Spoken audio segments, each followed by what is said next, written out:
Come, friend. We mustn't tarry. If we are to get ahead of those knights, then we must be fleet of foot, as they say. What a joyous afternoon to be making our way through the woodland, no? Yes.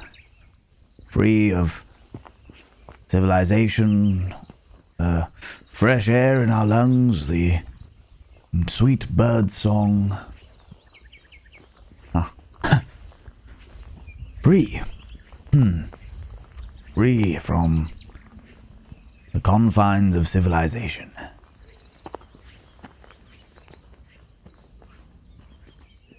Isn't it wild, friend, how the freedom that I felt in that small, stuffy office that smelt of candles and parchment, that felt so much freer than this.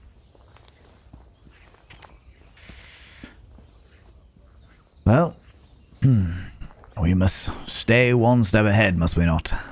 Head up high, keeping one's chin up, as they say. We mustn't let such things depress us, cause us the great melancholy. No. After all, I have a lot to be grateful for, do I not? Ah, yes, of course I do.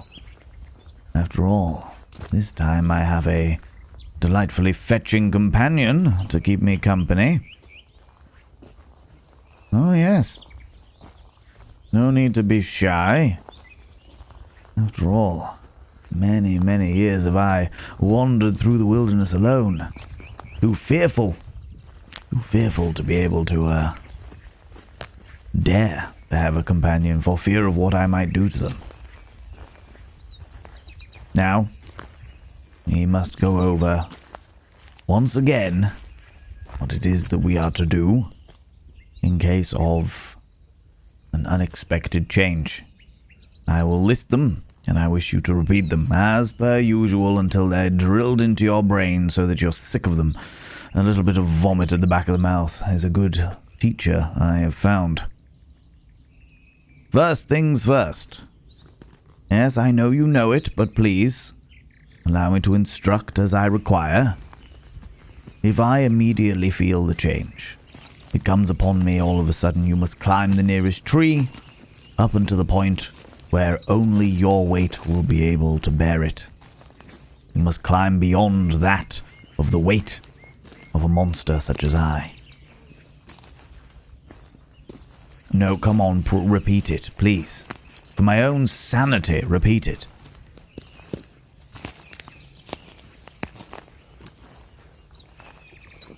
Thank you.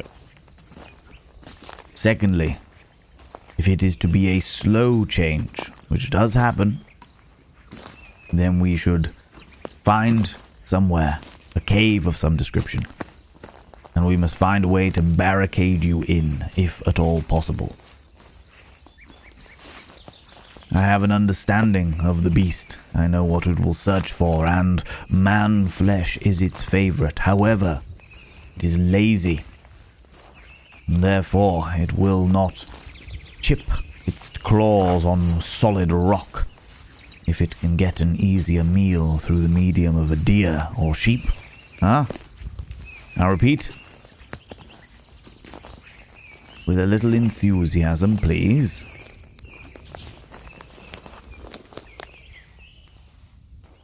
Thank you.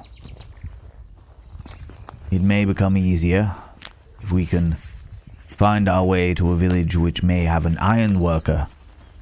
There may be a chance we can get some shackles or some description that would be able to bind me long enough. They will have to be rather thick shackles.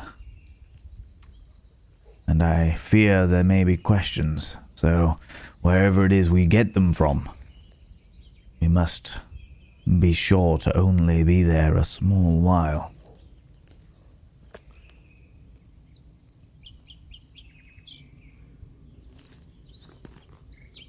And lastly, if we are discovered by the hunters, You are to declare yourself a captive of me. That's right, you need to be convincing. I have seen what these people do to those that they call heretics, and it is not pleasant. I would very much not wish you to bear it, especially not on my sake.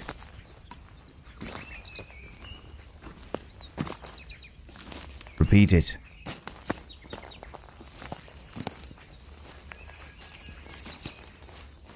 Thank you. I know I may seem tough, harsh even, but this is for your own good. Now tell me, can you remember what it is that wound creatures such as I? Yes, silver. It is a rare thing to have enough silver to create a defensible weapon. But I would feel a lot more confident if you had something like that about you. Something that you would be able to fend me off if worst were come to worst.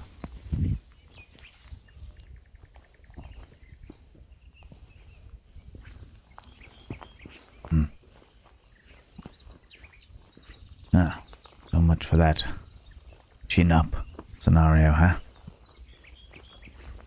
The change. Yes, the change is a mysterious thing in and of itself.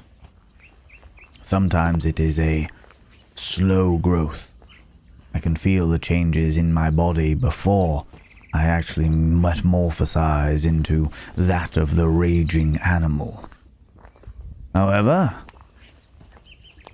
there are other times. Other times where it comes upon me all of a sudden. Hence the rules, Yes. I genuinely thought I was out of that phase. Like it was some description of adolescence, of the metamorphosis, as it were.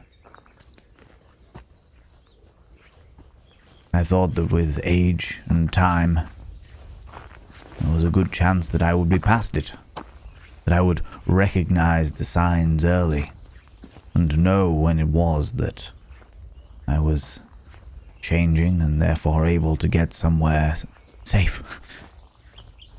Not safe for me, of course, no. Safe from hurting anyone else.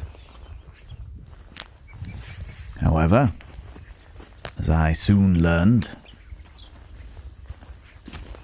there are certain stimuli that can speed up the change and spring upon me from in a split instant.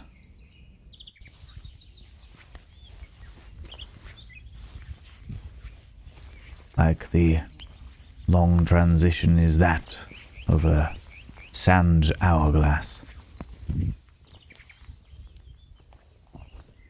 And the instant one is as if someone smashed the hourglass.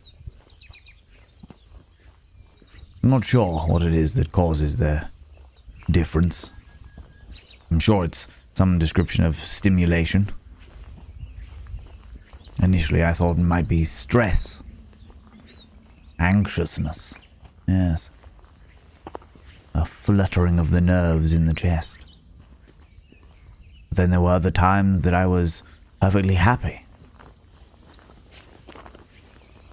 Perhaps it's a case of when my heart beats faster. Or perhaps it's a case of when I'm distracted by the enjoyment of life, having a momentary escape from the reality of my situation, that I forget myself. Yet what I am. Yet what I can do.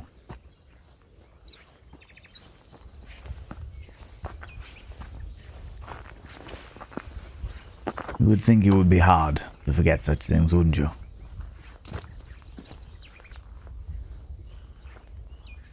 Now seared into my brain.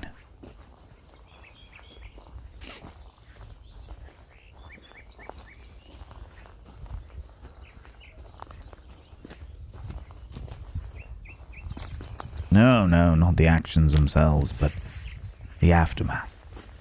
I explained before, did I not? Sometimes I wake and see the carnage I have caused with no recollection. Other times, especially more recently, I have found myself as if a half-remembered dream were flittering through my mind's eye. I remember chasing the goat, hunting down the deer. Vague whiff of bar of soap. Freshly laundered clothes hanging on the line.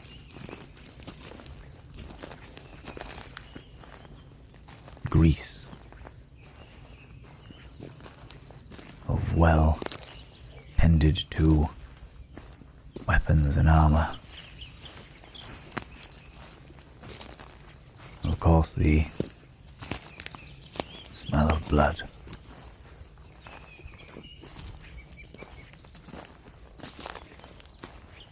It's a different thing to smell the blood when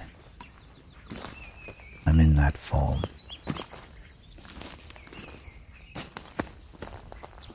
The smell of blood as a mortal man is a repugnant thing. Metallic. Infests the nose and churns the gut.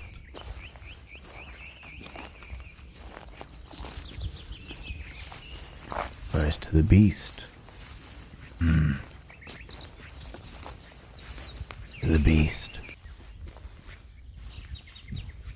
it is the flavor of sustenance.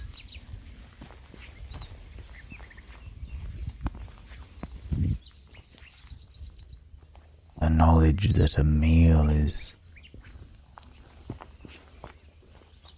but only a few strides away. An injured prey is an easy prey.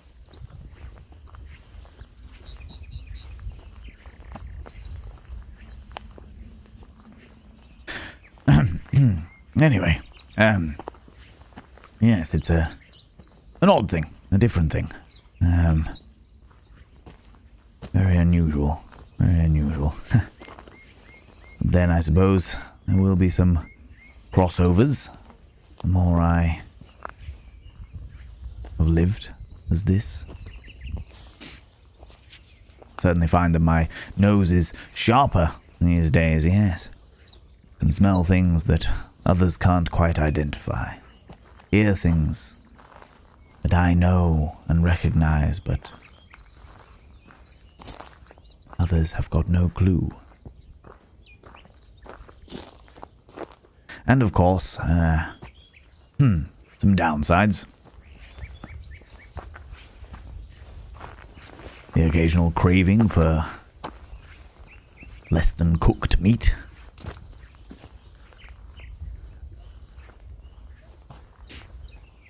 The occasional excited flutter in the old chest at an injured livestock.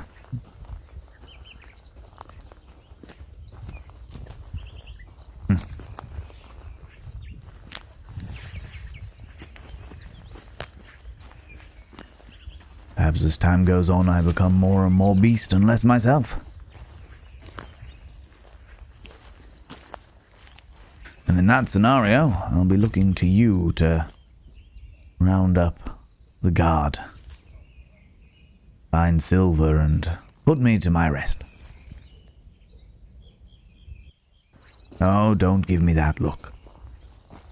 I do not wish to die, friend. but I would rather be dead as myself than living as the terror that is the beast.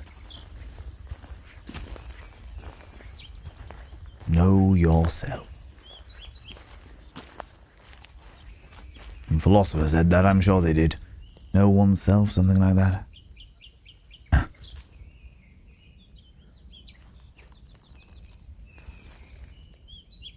I swear with each passing year my faculties grow dimmer and dimmer. Perhaps that's another side effect of the beast. Though I always considered wolfkind to be rather smart. That's what I know, I suppose.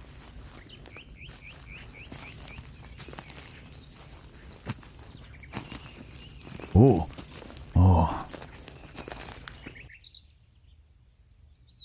No, friend, don't. Just stay there a moment. I, just had a dizzy spell. Just a little dizzy spell. I'm all right. I've got another night ahead of peace before we have to start worrying about.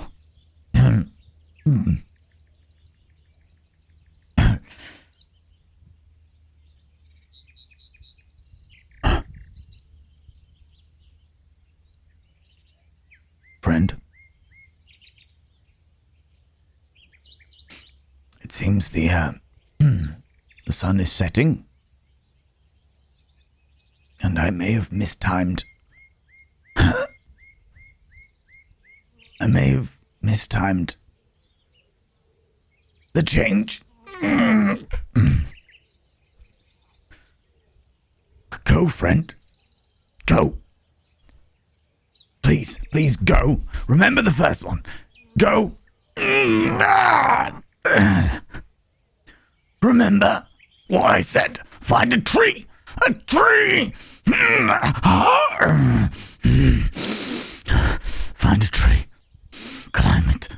Climb it as far as you can. As high as you can. Beyond the point. Beyond what can hold my weight.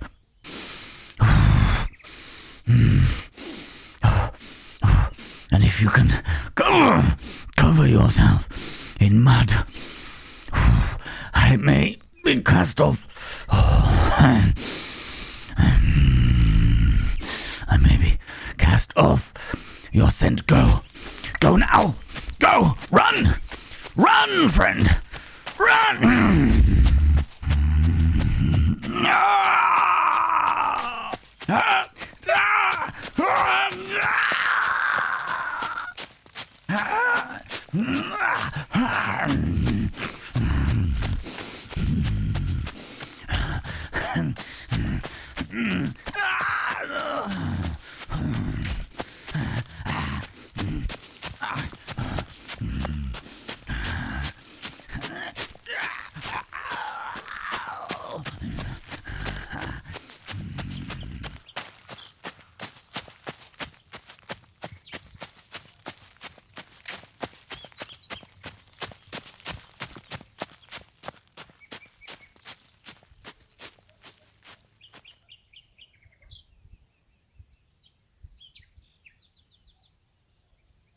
This was part 6 of Under the Moonlight. Read by Eric Vo.